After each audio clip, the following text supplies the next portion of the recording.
Odd Thomas lives in Pico Mundo, a small town in California. To everyone else, he seems like a slightly odd but otherwise normal young man. However, what many don't know is that Odd Thomas can see the spirits of the dead who haven't crossed over. A gift inherited from his mother. Odd keeps his abilities a secret, especially since his mother was institutionalized because his father believed she was crazy. One day, the spirit of a girl guides Thomas to a man, showing him that this man killed her. When Thomas confronts the man, he runs away, and Thomas chases him. They both fall into a pool and start fighting.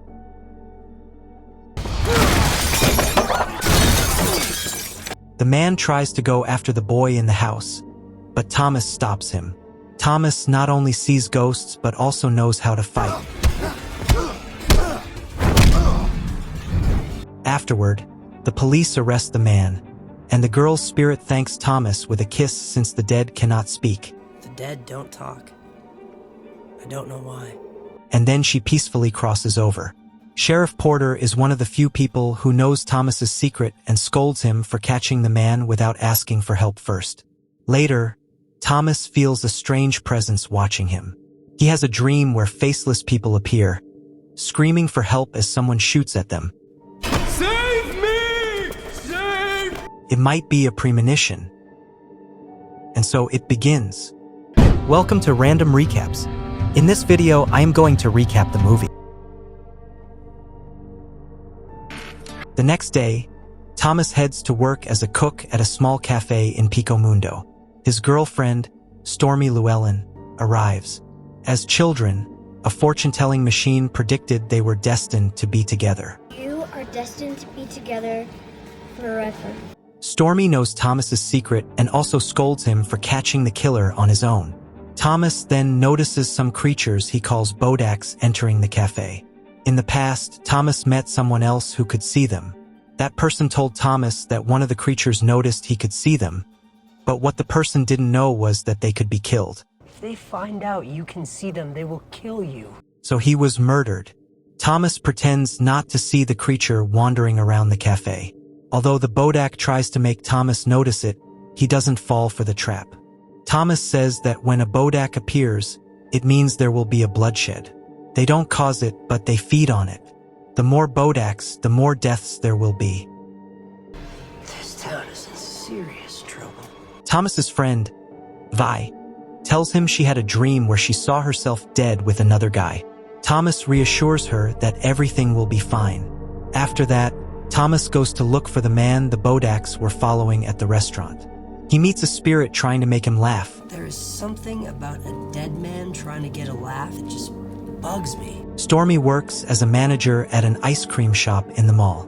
Thomas tells her he's looking for the man and then finds him. Stormy discovers what the man was buying. Creepy friend is buying 2 gallons of the summer special.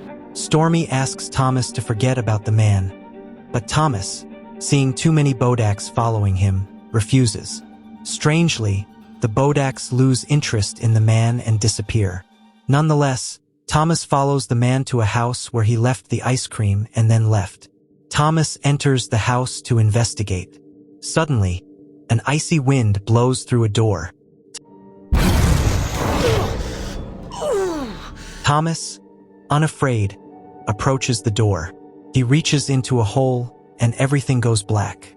A vortex tries to suck Thomas in, but he manages to escape. A horde of Bodaks emerges from the vortex. Hidden, Thomas avoids being seen by them. Stormy calls him, and Thomas tells her he will go into the vortex. Most people would have the good sense to run away from it. But it's already gone. Investigating, Thomas discovers the man's name is Robert Robertson, though Thomas calls him Bob. Someone approaches, so Thomas escapes through the window, and a dog starts barking. The man comes out and Thomas climbs onto the roof. Afterward, Thomas warns the sheriff about Bob. The sheriff's wife introduces him to a new officer, Bern Eccles. After investigating Bob, the sheriff tells Thomas he found nothing incriminating. I got squad on your fungus, Bob. I can't hold him. Thomas goes to spend time with Stormy. Thomas realizes Bob is coming after him, so they hide in the church. An icy wind scares the couple, making them hide. Bob tries to break in and the couple flees the church. Thomas and Stormy call the sheriff to stop Robert. Thomas had asked someone to make a metal piece to protect his heart because he constantly dreams of being shot, and the man made it. Wow, Oz, what exactly is this? The sheriff calls Thomas, saying he found the church destroyed. Thomas says it was Bob, though no footprints were found at the scene. That's suspicious. That's weird. After that, Stormy and Thomas go bowling, and Thomas notices that the bowling employees wear the same uniforms as the dead people in his dreams. Believing Bob will cause a massacre there, he calls the sheriff to send help just in case. The officer the sheriff sends, Varner, starts asking Thomas about Bob.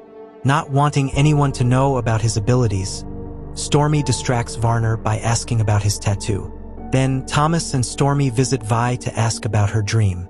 Thomas tries to help Vi remember her dream, and she tells him she sees many people dying.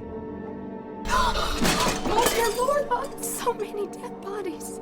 When Thomas goes to see Vi's daughters, he realizes they are surrounded by Bodaks. Before leaving, Thomas and Stormy ask Vi not to stay at her house or go to the bowling alley. Afterward, Stormy is saddened, thinking something bad will happen to Thomas. Then they hear a girl scream. They see a blonde girl being chased and killed by dogs, and a man claims he killed the dogs to help her. The police confirm the girl was beaten, tied up, and gagged, then chased by the dogs. Thomas tells the sheriff he saw the dogs at Bob's house. Thomas gives the metal piece to the sheriff.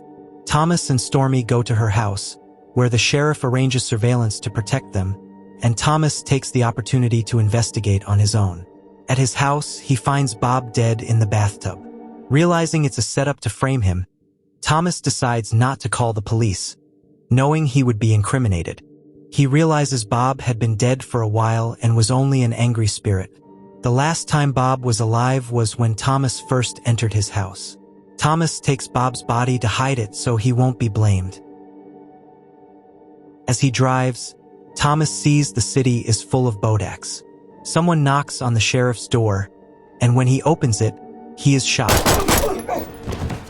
Thomas arrives at the sheriff's house and rushes to the hospital, where the sheriff's wife tells Thomas he saved his life with the metal piece.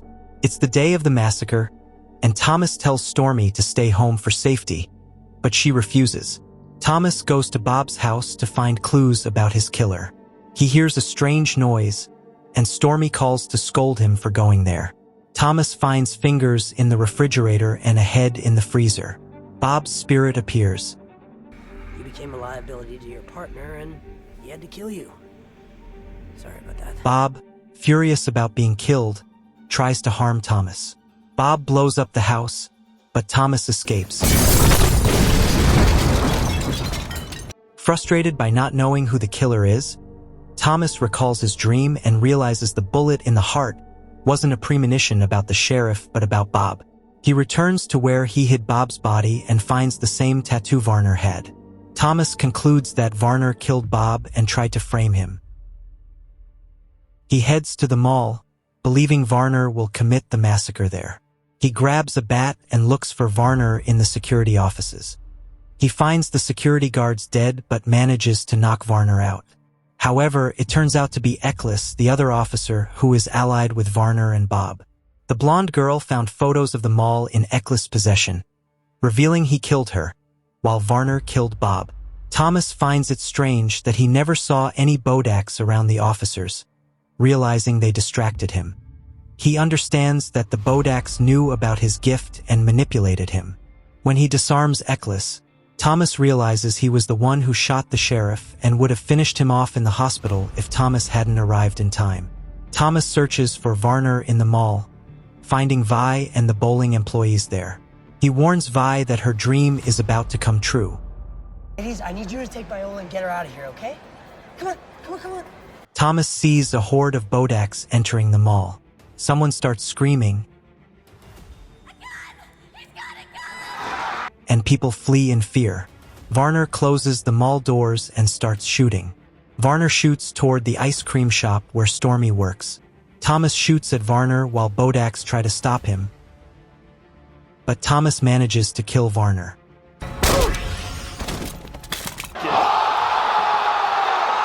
Frightened, Thomas looks toward the ice cream shop and Stormy appears. The spirit of the blonde girl warns him it isn't over yet. When Thomas unmasks the man, he realizes it isn't Varner, but the man who killed the dogs and was at Bob's house when Thomas investigated. He is the one who killed the blonde girl. Thomas chases her spirit, leading him to a truck with a bomb set to explode in 3 minutes. A Bodak possesses Varner's body to try to kill Thomas. Varner manages to shoot Thomas twice. Thomas drives the truck as far as possible, with Varner climbing on and shooting at him. Before the bomb explodes, Thomas jumps out of the truck, and Varner dies in the explosion. Afterward, Thomas is in the hospital, with Stormy by his side. The sheriff covers up the story of Bob's body to keep Thomas's abilities a secret. Everyone thanks Thomas for saving the people at the mall. We see Thomas and Stormy always together. The sheriff leaves them alone. Thomas and Stormy spend every day together until one day. The sheriff appears and says to Thomas, We think it's time to stop. Stormy had died at the mall and it was time to let her go, promising her that one day they would see each other again.